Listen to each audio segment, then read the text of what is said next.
রব্বুল আলামিন বলতে চাই, সারা গুনার মধ্যে তোমার দিল যেমনি চাই তেমনি করে চলেছো।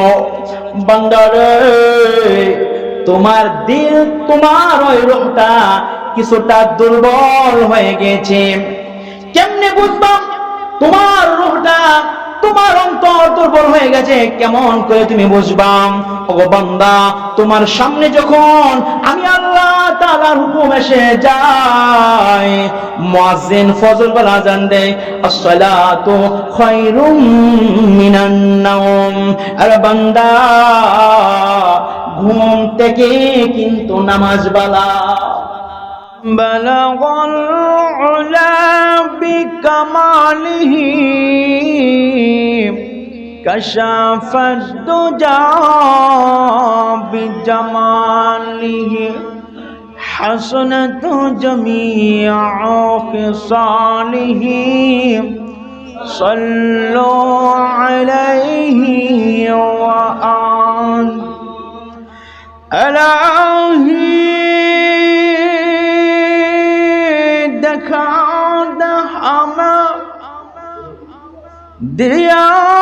দিয়ার মদিনা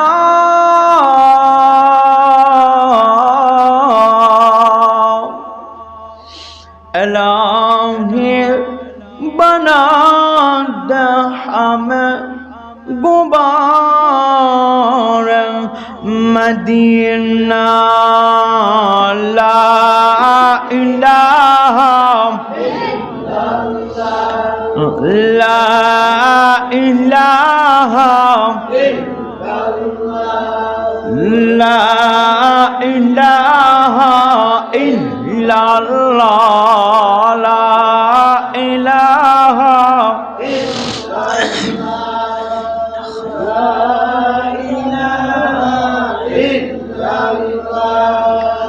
লা ইলাহা জান্নাতার খুরপুরিরা তারা কত প্রেমের দেওয়ানা,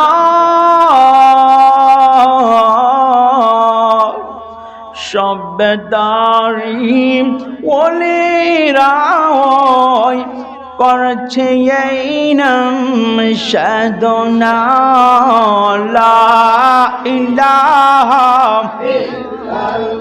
মাশাআল্লাহ, লা ইলাহা ইল্লাল্লাহ,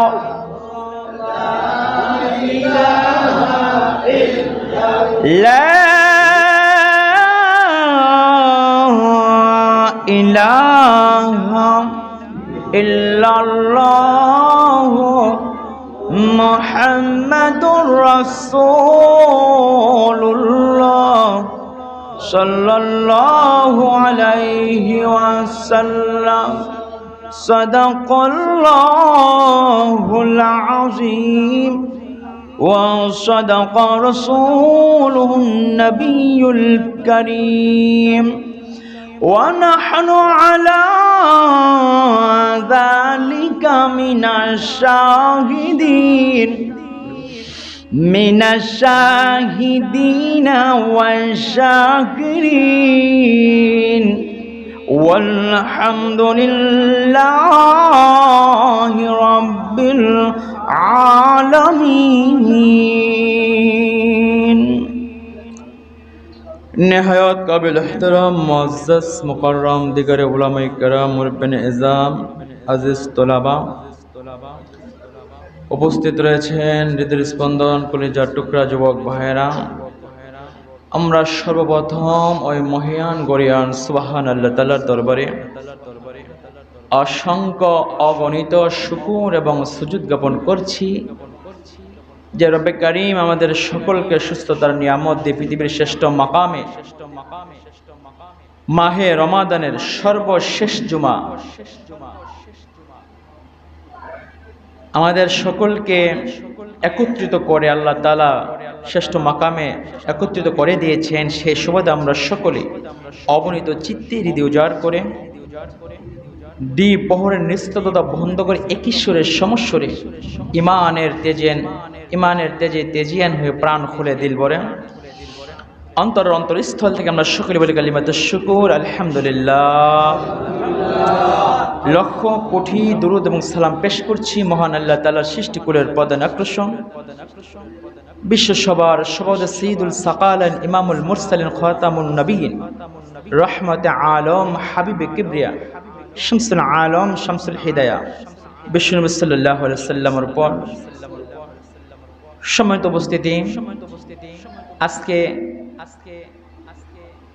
মাহে রমাদানের শেষ দিন এবং শেষ জুমা,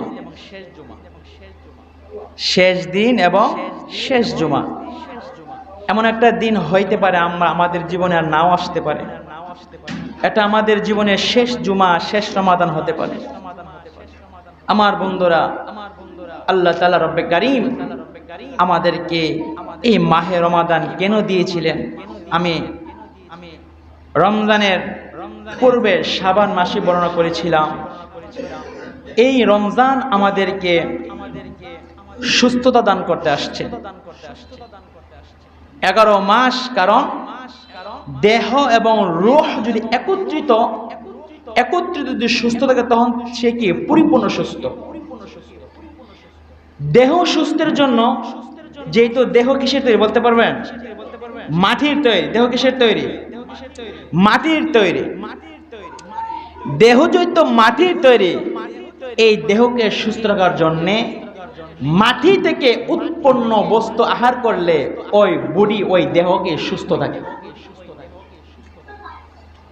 যেমন আমরা যা কিছু আহার করি, ভাত, গোশত, মাছ, ডাল, শাক সবজি ইত্যাদি, এগুলো সবগুলো কি মাটি থেকে কি উৎপন্ন হয়।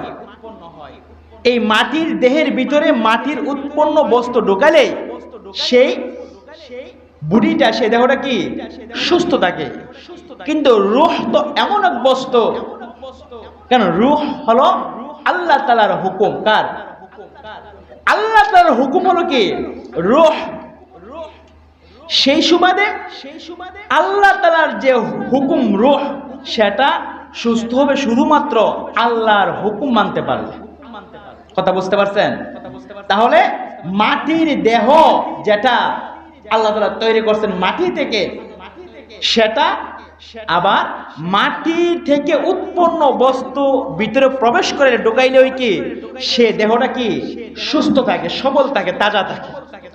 আবার রূহ, ফল মূল এগুলা হলে রূহ তাজা থাকে না। রূহ তাজা থাকার জন্য আল্লাহ তাআলা বলেন রূহ হলো আমার হুকুম, আর সেটা সুস্থ রাখার জন্য তোমরা কি করো? আমি মালিকের হুকুম বলা পুঙ্খানুরূপে মানো, তাহলে তোমাদের রূহ এবং রূহটা সুস্থ হয়ে যাবে। আর রূহ এবং দেহ যদি সুস্থ হয়ে যায় তাহলে আমাদের বডিটা পরিপূর্ণ সুস্থ। বলেন আলহামদুলিল্লাহ। রব্বে কারীম বলেন যে এই মাহে রমাদান আমি আল্লাহ দিয়েছিলাম তোমার রূহকে সুস্থ করার জন্য। কারণ 11 মাস ত্রুটি হতে হতে তোমার রূহটা দুর্বল হয়ে গেছে। তোমার রূহটা দুর্বল হয়ে গেছে। আমি আল্লাহ মাহে রমাদান দিয়েছি এই রূহটাকে আমি আল্লাহর হুকুম মানার মাধ্যমে সবল করার জন্য। আল্লাহ বলেন বান্দা, তুমি যখন 11টা মাস তোমার মনের ইচ্ছা যেমন চাই তেমনটাই করেছো, সে কারণে তোমার রূহটা কি দুর্বল হয়ে গেছে। আল্লাহ তাআলা রব্বুল আলামিন বলতে চায় সারা মাসগুলার মধ্যে তোমার দিল যেমনি চাই তেমনি করে চলেছো। বান্দারে, তোমার দিল, তোমার ওই রূহটা কিছুটা দুর্বল হয়ে গেছে। কেমনে বুঝবাম তোমার রূহটা, তোমার অন্তর দুর্বল হয়ে গেছে? কেমন করে তুমি বুঝবাম? ওগো বান্দা, তোমার সামনে যখন আমি আল্লাহ তাআলার হুকুম এসে যায়, মুয়াজ্জিন ফজর বেলা আযান দেয়, আসসালাতু খায়রুম মিনান নাওম, আরে বান্দা ঘুম থেকে কিন্তু নামাজ বালা। এই কম্বলটা ঠান্ডা সহ, মানে মুখটা কয় না, মানে বুঝাইতেছে আল্লাহ কি কোন আপনি। আমার কাছে মনে হচ্ছে নামাজ থেকে ঘুমিবালা। এর কম্বলের টানের অবস্থা থেকে বোঝা যায়। আমার ভাইরা, শুধু তা না, আল্লাহ তাআলা বলেন, আ বান্দা, তুমি যে সময় কিছুই ছিল না, তুমি কি মানুষ হইবা নাকি অ্যানিমেল হইবা, মানে জানোয়ার হইবা? কোন পৃথিবীর কোন সায়েন্টিস্ট জানতো না, কেউ জানতো না। ওই সময়কালীন তুমি কিন্তু আমি আল্লাহকে রব মানছিলাম। আমি আল্লাহ বলেছিলাম, আলাস্তু বিরাব্বিকুম, হে রূহ জগতের রূহরা, এবার বলো তোমরা বলো না তোমাদের রবকে, তোমাদের মনিবকে, তোমাদের মালিককে। তখন তোমরা সকলেই বলেছিলাম, ক্বালু বালা, ওগো মালিক, আপনি আমাদের পরওয়ারদিগার। আমি আল্লাহ তাআলা ওই জবান বন্দিকে মুখ্য বানাইয়া আমি আল্লাহ তাআলা আমার ইচ্ছা অনুযায়ী কিছু রূহকে মানুষ বানায়া দিলাম, কিছু রূহকে গৃহপালিত পশু বানায়া দিলাম, কিছু রূহকে পিপীলিকা বানায়া দিলাম, আবার কিছু রূহকে হাঁস মুরগি বানায়া দিলাম আমি আল্লাহ। আবার কিছু রূহকে হিংস্র জানোয়ারে পরিণত করে দিলাম। আমার প্রাণের ভাইরা, আল্লাহ বলেন, বান্দারে, আমি আল্লাহ তোমাকে দয়া করে মায়া করে বিনা অ্যাপ্লিকেশনে আমি আল্লাহ তোমাকে আশরাফুল মাখলুকাত হিসাবে বানায়া দিলাম। সুবহানাল্লাহ। আল্লাহ বলেন, বান্দা, এই বান্দা, শুধু বডিতে আর শুরুতে মানুষ হওয়া যায় না। মানুষ হলে তোমার বক্ষের ভিতরে যে গোশতের টুকরা রয়েছে ওইটাকে শোধন করতে হবে, ওইটার উপরে মেরামত করতে হবে। যে সময় আল্লাহর বিধান এসে যায়, তোমার দিল যেন ওই আল্লাহর বিধানের দিকে আকৃষ্ট হয়ে যায়, তাহলেই তুমি পরিপূর্ণ মানুষ হয়ে যাইবা।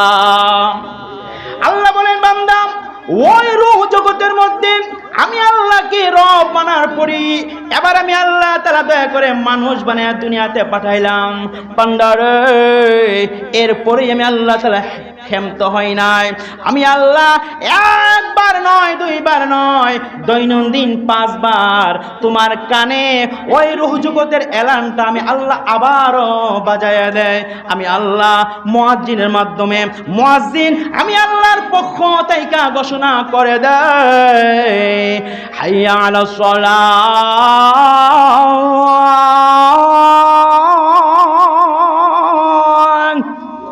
এভাবে কি করে মুয়াজ্জিন কিছু আল্লাহ কয়, এ হাইয়া আলাস সালাহ, ও নামাজ ভালো জিনিস, নামাজ কি ভালো, হাইয়া আলাল ফালাহ, আর নামাজ তোমার সাফল্যের চাবিকাঠি। বলেন আলহামদুলিল্লাহ।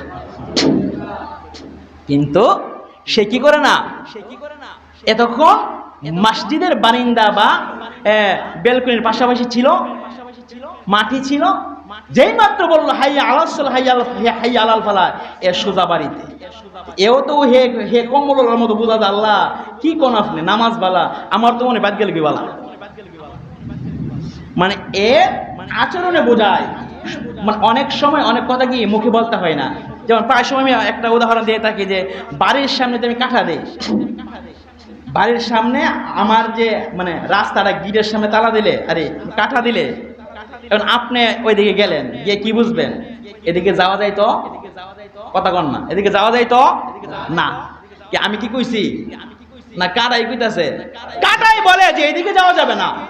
যে সব কথা মুখে বলতে, এর কম্বল টান দেওয়া আর আজান দেওয়ার পরে মসজিদের মাঠ থেকে বাড়ি চলে যাওয়া, সেও বুঝায় যে আল্লাহ নামাজ থেকে বাড়ির যাওয়া বালা, নামাজ থেকে ঘুম বালা।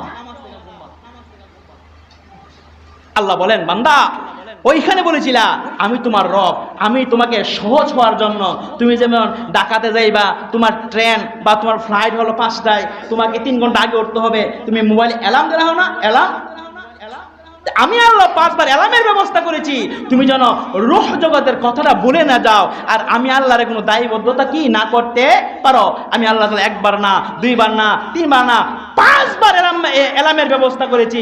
5 বার অ্যালার্মের পরও যে বান্দা উঠতে পারে না, এর থেকে গন্ড আমার দৃষ্টিকোণ থেকে আর কাউকে দেখতে মানে দেখা যায় না। সেজন্য ভাইয়েরা আল্লাহ বলেন, বান্দা আমি আল্লাহর ইবাদত, আমি আল্লাহর গোলামি যেন সঠিক স্বাভাবিকভাবে করতে পারো, সেজন্য তোমার একটা ভালো একটা কল্প দরকার, ভালো একটা দিল দরকার। সেই দিলটাকে পরিশুদ্ধ করার জন্য, সাধনা করার জন্য, সিয়াম করার জন্য আমি আল্লাহ তাআলা এই মাহে রমাদান দিয়েছি। বান্দা তুমি যেন কি তোমার দিলকে এবং রূহকে আমি আল্লাহর হুকুম মাইনা তোমার রূহকে তরতাজা করতে পারো। তাহলে বলুন তো, আমাদের এত করে কথা বলছেন, শুনছেন, আমার এই বডি, আমার এই দেহ সুস্থ থাকার জন্য কি দরকার? মাটির খাবার দরকার। কি দরকার? মানে মাটি থেকে উৎপন্ন এমন খাবার। কারণ বডি কিসের তৈরি? মাটির তৈরি। বডি কিসের তৈরি? সেই কারণে মাটির উৎপন্ন উৎস আমার বডিতে ঢাললে আমার বডি ভালো থাকে। রূহ কি মাটির? রূহ মাটির? রূহ আল্লাহর হুকুম, রূহ আল্লাহর হুকুম। সেই কারণে আল্লাহ বলেন এই হুকুম দিয়া, যেহেতু মাটি দিয়া মাটির ওষুধ, আবার রূহ যেহেতু হুকুম, সেজন্য আমার হুকুম যদি পঙ্খানো মানতে পারো তাহলে তোমার রূহ ভালো হয়ে যাবে। আর রূহ ভালো হয়ে গেলে তুমি জাহান্নামের আগুন থেকে বাইসা জাহান্নামের পথে চলতে পারবো। বলেন আলহামদুলিল্লাহ। এখন অনেক হুজুর আল্লাহ এত কষ্ট করে, এত সুন্দর করে, এত সাবলীলভাবে যত্ন করে মানুষ বানায়া আবার জাহান্নামে দিতে করে। যারা একটু অবাক না, আবার এটা প্রশ্ন করে যে হুজুর আল্লাহ এত কষ্ট করে মানুষ বানায়া, এত সুন্দর করে মানুষ বানায়, আবার জাহান্নামে দিতে করে। মুসা পয়গম্বর মহান আল্লাহ তাআলার সামনে দাঁড়ায়া হাতগুলা বাড়ায় বলেন, প্রভু গো, ও পরওয়ারদিগার, এত সুন্দর করে মানুষ তুমি বানায়া আবার কেন জাহান্নামে পোড়াইবা? আমি মুসা পয়গম্বরের এই বিষয়টা বিশ্বাস হয় না, বুঝে আসে না। আল্লাহ তাআলা মহান পরওয়ারদিগার বলেন, পয়গম্বর আপনার এই জবাবটা আমি পড়ে দিতে চাই। পয়গম্বর গো, আপনি আপনার এক খণ্ড জমির মধ্যে আপনি কৃষি কাজ করেন, ধান লাগায় দেন। কি করেন? ধান লাগান, আপনি কৃষি কাজ করেন। যেই কথা সেই কাজ। মুসা পয়গম্বর আল্লাহ তাআলার হুকুম অনুযায়ী জমিনের মধ্যে ওই মাটিগুলা চাষ করে উর্বর করেছেন। এরপরে ওই মাটির মধ্যে বিভিন্ন পন্থায় মেহনত করে আলি লাগানোর ব্যবস্থা করেছে। আলি লাগাইছে এবং চতুর্পাশে জাল দিয়ে বা বিভিন্ন বস্তু দিয়ে বেড়া দিছে, যা করে মোরগ বিভিন্ন প্রাণী না খাইতে পারে। দেন না আপনারা যারা আলি লাগা? এবার আমার ভাইয়েরা, যখন আলিগুলা বড় হয়ে গেল, জালাগুলা বড় হয়ে গেল, আমাদের ব্রাহ্মণবাড়ির আলিদের জালা কম চিনি, এইটা যখন বড় হয়ে গেছে গা, আলহামদুলিল্লাহ, এবার কি করতে হবে? নির্দিষ্ট স্থানে তাদেরকে রোপণ করতে হবে, বপন করতে হবে। এবার মুসা পয়গম্বর ওই আলিগুলারে নির্দিষ্ট জমিনের মধ্যে সুন্দর সাবলীল করে, আপনারা যেমন করে ওই জালাগুলা আলিগুলারে ক্ষেতের মধ্যে বপন করেন, মুসা পয়গম্বর এমনি করে বপন করে দিলেন। আমার ভাইরা, কিছুদিন যেতে না যেতে দেখা যায় ওই আলির সাথে আগাছার অভাব নাই। আগাছা না? আগাছা হলে কি করার লাগে? নিরি দেওয়ার লাগে। মুসা নবীও কি করছে? এটা নিরি আগাছা পরিষ্কার করছে, যেটা দেওয়ার সেটা দিয়েছে। হ্যাঁ, দেখা গেছে হাঁটি হাঁটি বা করে একটা সময় ধান গাছগুলা সুন্দর সাবলীল বড় হয়ে গেছে, ধানগুলা পেকে গেছে। বলেন আলহামদুলিল্লাহ। এবার মুসা পয়গম্বর সমস্ত ধানগুলা কেটে ফেললেন। কেটে ফেলার পরে সুন্দর করে বাড়ির মধ্যে আইনা মলন দিয়েছে। মলন বোঝেন না আপনারা? মলন এখনো মানে ওই করেন ছেলেরা বুঝতো না, মানে যারা আগেরা বুঝবো। মলন আমরা খুব কম দেখছি, মানে গুরু দিয়া বা গুড়া দিয়া ধানের ফাড়ায় মানে ধানগুলো ফালা আর কি, মলন গুড়াই করে বাড়ির মধ্যে। এখন তো ডিজিটাল, ফাড়ানো লাগে না, মেশিন করতেছে, দিয়ে দিল ধান বেড়ে দেখা। আর কত সুবিধা আলহামদুলিল্লাহ, ডিজিটাল মেশিন। একদিক দিয়ে ধান, একদিক দিয়ে বন। আবার মনে করি অটো রাইস তুলে নিলে কাঁচা ধান ধোয়াইছে, চালিয়ে বেড়ে গেছে। এত সুখ পাইও আল্লাহর কথা মন থাকে না, সুখ পাইলে আল্লাহর কথা মন থাকে না। কারণ আমরা আগে দেখছি বৈশাখ, বৈশাখ মাস যখন প্রচন্ড কাল বৈশাখী জ্বর শুরু হইতো, আল্লাহু আকবার, পুরা এলাকা আল্লাহর নামের ধ্বনিতে মোহিত হয়ে যেত, ঠিক কিনা? আর এখন দেখবো আল্লাহ আছে ঘুমান যে করি বিল্ডিং তো কি করে কোন ঘুমান যাব, আল্লাহ দুঃখী থেকে সুখী বানাইছে, আল্লাহ না মানুষ ভুলে গেছে, এমনটা হয়ে থাকে। আমার বন্ধুরা, জৈনক ব্যক্তি আল্লাহ তাআলা কি তার জীবনের 30 বছরে একদিনও কোনোদিন ডাক দেয় না। জিবরাইল আলাইহিস সালাম বলেন, মালিক রে, আপনার এই বান্দাটা তার 30 বছরের ভিতরে একদিনও আপনাকে ডাকে না। আল্লাহ তাআলা বলেন, কেন জানোনি? আমার ওই বান্দাটা আমারে 30 বছর পর্যন্ত ডাকে নাই। আল্লাহ বলেন, আরে ফেরেশতারা, আমার বান্দার কোনো অসুবিধা 30 বছরের ভিতরে আমি দেই নাই, কোনো মুসিবত দেই নাই, এই জন্য আমার বান্দা আমারে খেয়াল রাখে নাই, স্মরণ করে নাই। এই মুহূর্তে ওই বান্দার সাহা রক্ত থেকে একটা তুমি রক্ত সঞ্চালন বন্ধ করে দাও। সেদিন বসে আছে একটা রগে রক্ত সঞ্চালন বন্ধ করে দিয়েছে, সে তো আর দাঁড়াতে পারতেছে না, সঙ্গে সঙ্গে আল্লাহু আকবার করে মানে চিৎকার দেয়। আল্লাহ বলে, দেখো 30 বছরের ভিতরে মুসিবত দিছি না, ডাকছে না, এখন দেখো একটু মুসিবত দিলাম, আমাকে আল্লাহু আকবার আমি সবচেয়ে বড় বলে কি লাভ দিয়ে উঠে গেছে। ঠিক তেমন ভাবে মানুষ যখন কি আসে, সুখ আসে, টাকা পয়সার মালিক হয়ে জায়গা, তখন অধিকাংশ টাকাওয়ালা ফজর পড়তে পারে না। কথা বুঝছেননি? অধিকাংশ টাকাওয়ালা কি ফজর পড়তে পারে না। এবার মেলা কাজ, এশারের পরে চা কফি তখন আড্ডা মারতে হবে, এরপরে হিসাব নিকাশ শেষ করে ঘুমের পরে ঘুমা, এরপরে ফজর সময় তোরা উঠতে পারে না। বুঝছেননি? তে ভাই, টাকা হইছে শুকিয়ে জানার কথা, আগে ফজর পড়তো, তাহাজ্জুদ পড়ার কথা, আর বরং ফজর শোকের মাই। টাকার মালিক কে বানাইছে বলেন? আল্লাহ। আবার নেবু কাকাটা আল্লাহ। কত টাকাওয়ালা বিলীন হয়ে গেছে, জমিদার থেকে ফকির হয়ে গেছে, ফকির থেকে জমিদার হয়ে যাক। এটা কি আল্লাহর খেলা, বুঝতে হবে। আল্লাহ নিয়ামতের কি কদর করতে হবে। যাক, যে কথাটা বলতেছিলাম, মুসা আলাইহিস সালাম সবগুলারে কি মলম দিয়া কি করছে, দানগুলা বাইর করে, সেটা যে দানগুলারে তার যে স্থানে কোন এক স্থানে কি করছে, সংগ্রহণ করছে। আর তুষ চিনেন আপনারা? তুষ বা সুসা, আমরা সুসা কোয়ার কি সুসা, তুষ বা সুসা, ইডিরে আর খেতের সব ফিরালিছে আগুন দেয়া। ইয়াবার আল্লাহ তাআলা বলেন, ওগো পয়গম্বর, এতদিন ধরে কষ্ট করে আলী লাগালেন, জমিনের মধ্যে রোপণ করলেন, পয়গম্বর আগাছা পর্যন্ত পরিষ্কার করে দিলেন, গাছটারে সুন্দর করলেন। এবার তুমি তোমার দানগুলা রাইখা তোষগুলা, ওই তোষগুলা এবং ওই যে খেরগুলা তুমি পুড়ে ফেললা কেন? কারণ খেরগুলাকে যত্ন করছে না, কথা কন না, খেরের যত্ন করছে নি, না হলে কি দানই তো, খেরের মেলা যত্ন করছে, আগাছা পরিষ্কার করছে, সবকিছু করছে। এবার মুসা বেগম, আল্লাহ, আমার যে উদ্দেশ্য ছিল যে মূল রত্নগুলা আমি রাখছি, আর যেগুলো আগাছা নোংরা আবর্জনা গুলো ফেলে দিছি, ফেলে দিছে, আগুন তো ফেলে দিছে। এবার আল্লাহ বলে, হ্যাঁ পয়গম্বর মুসা, শুনো, আমিও ঠিক তেমন করে মানুষ বানাইছি, মানুষগুলার কাছ থেকে আমি উক্তি নিয়েছি, আমি কি তোমাদের রব? তারা বলেছে আমি আর তাদের রব। এবার দুনিয়াতে পাঠাইছি মুসা পয়গম্বর, শুধু তা নয়, আমি দৈনন্দিন 5 বেলা এলামের ব্যবস্থা করেছি, বান্দা যেন ওয়াদা না বলে যায়। এবার যে সমস্ত বান্দাগুলা ওয়াদা বলে গিয়ে ফজর পড়লো না, জোহর পড়লো না, আসর পড়লো না, মাগরিব পড়লো না, এবার এশারও পড়লো না। আমি আল্লাহ ওই সমস্ত বান্দা বান্দিগুলারে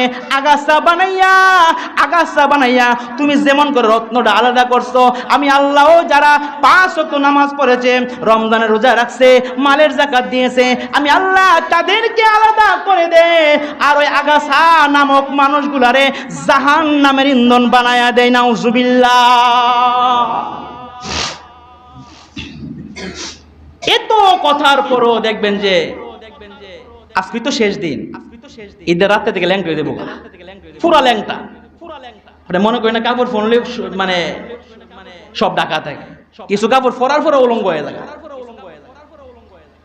যে লোকটা মাহে রমাদানে 5 ওয়াক্ত নামাজ জামাতের সাথে আদায় করেছে, ওই লোকটা এই ঈদের দিন রাতের থেকে আর নামাজ পড়তো না। তাহলে বোঝা যায় কি নামাজকে আল্লাহর জন্য পড়ছে না শোডাউন দিবার লাগিয়া? আর জোরে কথা বলেন না, কি যা করছে? সে যদি আল্লাহর জন্য নামাজ পড়তো, মাহে রমাদানে নামাজ পড়ছে, শাওয়ালে নামাজ পড়বো, জিলহজে নামাজ পড়বে, জিলকদে নামাজ পড়বে, মুহররমে নামাজ পড়বে, প্রত্যেকটা মাসে সে নামাজ পড়লো। মানসিক কেমন বেড়ার রে, কেমন না ফরমান হে। অন্য মাসে নামাজ পড়লে না পড়লে নাই, রমজানও নামাজ পড়ছে না। সে এ কথা থেকে বাঁচার লাগিয়া এ মাহে রমাদান নামাজ পড়ে। আর যদি আল্লাহর জন্য নামাজটা হয়ে যেত, তাহলে শাওয়াল মাসে কেমনে নামাজটা ছাড়ে আমাকে বলেন? 30টা দিন যে বান্দা আশা আদা করছে, এটা তো তার আদত হয়ে গেছে, অভ্যাস হয়ে গেছে, তারপরে সে এটা ছাড়ে কিভাবে? এজন্য ছেড়ে দেয়, কারণ সে আল্লাহর জন্য নামাজটা পড়ে নাই, আল্লাহর জন্য পড়ে নাই, মানুষকে দেখানোর জন্য পড়েছে। এটা খারাপ হয়ে গেছে। দেখবেন ঈদের দিন রাত্রই কইলাম তো, দেখবেন এই মসজিদে থাকবে না। কেন ভাই? যা করেন করেন, মন রাখবেন আল্লাহ কালাম কিসে কি আমি কি রব রব এবার পৃথিবীতে পাঠাইছে। আল্লাহর হুকুমগুলা আল্লাহ আপনি রব, হ্যাঁ রব যে বলে আসছেন, বারংবার আপনাকে সিঙ্গাল দেয়, দাড়ি পাকায় সিঙ্গাল দে, চামড়াগুলা টান ছিল লুজ হয়ে গেছে সিঙ্গাল দে, দাঁত পড়ে যায়, নড়ে যায় সিঙ্গাল দে, আগের মতো খাইতে পারেন না, আগের মতো স্বাস্থ্যের ভালো থাকে না, সিঙ্গাল দেয় যে বান্দা এখনো সময় আছে সোজা হয়ে আইসা পড়ে আমার দিকে। আর এ মনে করি এটা প্রাকৃতিক দুর্যোগ। এত বড় করোনা গেছে, আল্লাহু আকবার। যে করোনার সময় কত শিক্ষা, সন্তান বাবার পাশে আসে নাই, স্ত্রী স্বামীর কাছে যায় নাই, এই কঠিন মুহূর্ত সরাসরি নিজের চোখে উপলব্ধ করার পরও যে বান্দার আদত পরিবর্তন হয় নাই, যে বান্দা আল্লাহর একনিষ্ঠা গোলাম হতে পারে নাই, তার মতো নাফরমান আল্লাহর জমিনে আর একটাও নাই। এজন্য আল্লাহ বলেন, এ বান্দা সারাটা বছর রমজান ব্যতীত সারাটা বছর তুমি তোমার মন গড়া মত চলেছ, বান্দারে তুমি অসুস্থ হয়ে পড়েছ, আমি আল্লাহ রব্বুল আলামিন মহান পরওয়ারদিগার আলম তোমরা রোগী ব্যক্তির জন্য আমি আল্লাহ মাহে রমাদান একটা হসপিটাল খুলে দিয়েছি।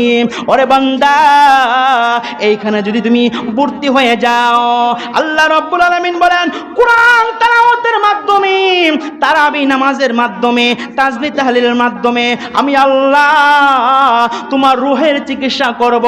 দেখা যাবে একদিন, 2 দিন, 30 দিন যখন হয়ে যায়, আল্লাহ বলেন আমি আল্লাহ শাওয়ালের চাঁদটা আকাশের মধ্যে উদয় কইরা আমি জানাইতে চাই, বান্দারে আশা করা যায় লাআল্লাকুম তাত্তাকুন, তোমরা কিছুটা সুস্থ হয়ে গেছো, এবার তোমরা বাড়িতে যাইতে পারো। দেখবেন যারা হসপিটালতে বাড়িতে প্রেসক্রিপশনের মধ্যে বাড়িতে আসার পর কিছু ঔষধ লিখে দেয়, এগুলা কি 1 সপ্তাহ খাইলে কি ভালো হবে। আল্লাহ বলেন আমি আল্লাহ যখন মাহে রমাদান 30টা দিন তোমরা কষ্ট করেছ, সাধনা করেছ তোমার রূহকে তরতাজা করার জন্য, এরপরে যখন রিলিজ হয়ে বাড়ির যে বাগা মানে শাওয়ালের চাঁদ ওঠার পরে, তখন আমি আল্লাহ তাআলা তোমাদেরকে আরো ওভার করে 6টা ইনজেকশন দিলাম। এটা নিতে পারলে আশা করা যায় পুরো 1টা বছর তুমি শয়তানের হাত থেকে হেফাজত থাকবে। আলহামদুলিল্লাহ। আল্লাহর হাবিব বলেন মাংস মা রমাদান যেই বান্দা মাহে রমাদানে রোজাগুলা সুন্দর সাবলীল ভাবে রেখে দিয়েছে, আবার দেখা গেছে অনেকে অসুস্থতার কারণে এই 30 পারা করতে পারে না, আছে না? কোন মানুষ যাতায়াতের কারণে, মুসাফির হওয়ার কারণে এই 30 পারা করতে পারে নাই। আল্লাহ বলেন, বান্দা গো, আমি আল্লাহ তোমাদেরকে ছুটি দিয়েছি, তোমরা অন্য মাসে ওই সংখ্যাগুলো তোমার যতটা রোজা কাজা হয়ে গেছে এইগুলা তুমি আবার কি করো, পুরা করে লো। এবার রাসূল বলেন, মাহে রমাদান যে বান্দা পুরা করলো, সুম্মা আতবাউ সিত্তাম মিন শাওয়াল, অতঃপর একটা তাহাকে অনুসরণ করলো, সিত্তাম মিন শাওয়াল, সিত্তা মানে 6, শাওয়াল মাসে 6টা রোজা যদি কেউ কি করতে পারে, আবার রাখতে পারে, আবার রেখে দেয়, রাসূল বলেন কানা কা সিয়ামি দাহরি কুল্লি, ওই বান্দা যেন সারাটা বছর রোজা রাখে। আলহামদুলিল্লাহ। আল্লাহ তাআলা কুরআনুল কারীমের সূরাতুল আনআমের 160 নম্বর আয়াতের এক অংশে আল্লাহ তাআলা বলেন, মান জাআ বিল হাসানাতি ফালাহু আশরু আমসালিহা। আল্লাহ বলেন, কোন বান্দা যদি আমি আল্লাহর কাছে এক নিয়ে আসি, আমি আল্লাহ ওই বান্দারে কম পক্ষে 10 দান করব। সুবহানাল্লাহ।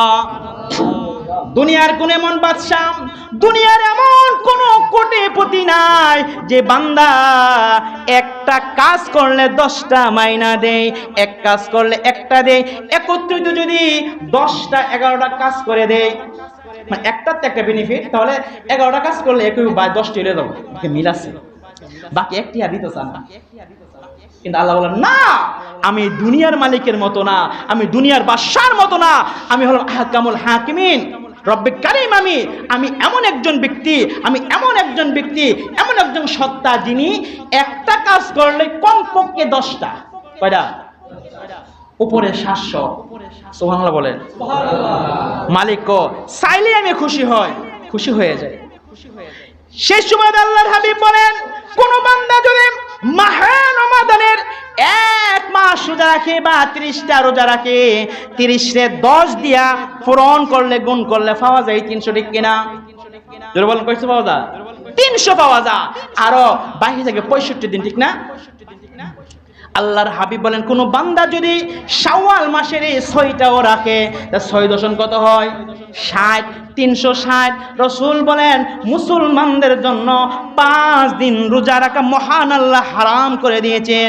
ঈদুল ফিতর, ঈদুল আজহা আর বাকি আয়ামে তাশরিকের 3 দিন, মোট করে কত দিন? 5 দিন। এই 5 দিন রোজা রাখা কি হারাম। রাসূল বলেন, শাওয়ালের 6টা রাখলে তার জীবনের প্রত্যেকটা দিন সে কি, যে সে যেন কি কানা কা সিয়ামি দাহরি কুল্লি, যে তার পুরাটা বৎসর যেন সে কি রোজা রাখা। বলেন আলহামদুলিল্লাহ।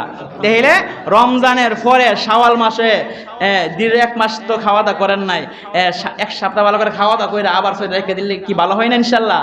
আল্লাহ বলেন যে আমি যে উদ্দেশ্যে তোমাদেরকে এই রমজান দিয়েছিলাম, লাআল্লাকুম তাত্তাকুন, তোমরা যেন আল্লাহ ওয়ালা হয়ে যেতে পারো, আল্লাহ ভীর হয়ে যেতে পারো। কারণ সেই সুবাদে তোমরা যদি এই 6টাও রাখো, তোমরা পরিপূর্ণ আল্লাহ হতে পারবা, আশা করা যায়।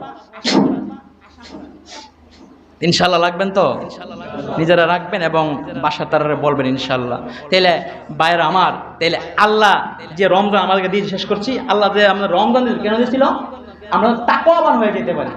তাহলে একটা মাস আমি রমজান নামক হোস্টেলে ভর্তি ছিলাম, এখন তো আমার রিলেজ হয়ে যাবে আমি কদ্দুর বালিছি দেখলি বোঝা যাবে।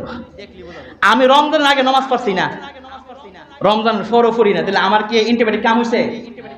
এটা ফলস গেছে বাপ। তাইলে যারা আমরা একটা মাস সাধনা করছি, রোজা, তারাবি, ইফতারি, সাহারি, তাসবিহ, তাহলিল, কোরআন তালাওয়াত সবগুলা করলাম আল্লাহর জন্য, তাহলে আল্লাহ এগুলা করতে পারলে তোমরা তাকওয়াওয়ালা হয়ে যাবা। তাহলে এই রমজানের দিন, ঈদের দিন থেকে বোঝা দেব কাদের এই রমজান কাম হইছে, রমজানের ডোজ কার কাম হইছে বোঝা দেব। আর যারা মানে করছে কিন্তু কাম হয়েছে বোঝা যায় আল্লাহর জন্য করে, সেই জন্য কাজ হয়েছে না।